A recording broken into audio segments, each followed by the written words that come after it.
In this video, I'm going to be showing you how to make some basic 3D text in DaVinci Resolve.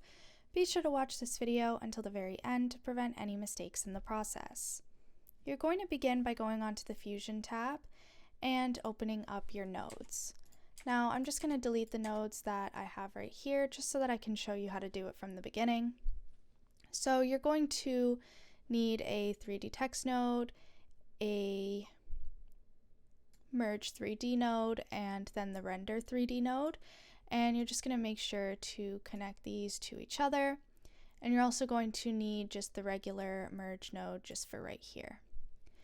Now for the 3D text, what you're going to do is write whatever 3D text you'd like, and you're just going to see it in this area. What you're going to do is you're going to play around with the size and the color.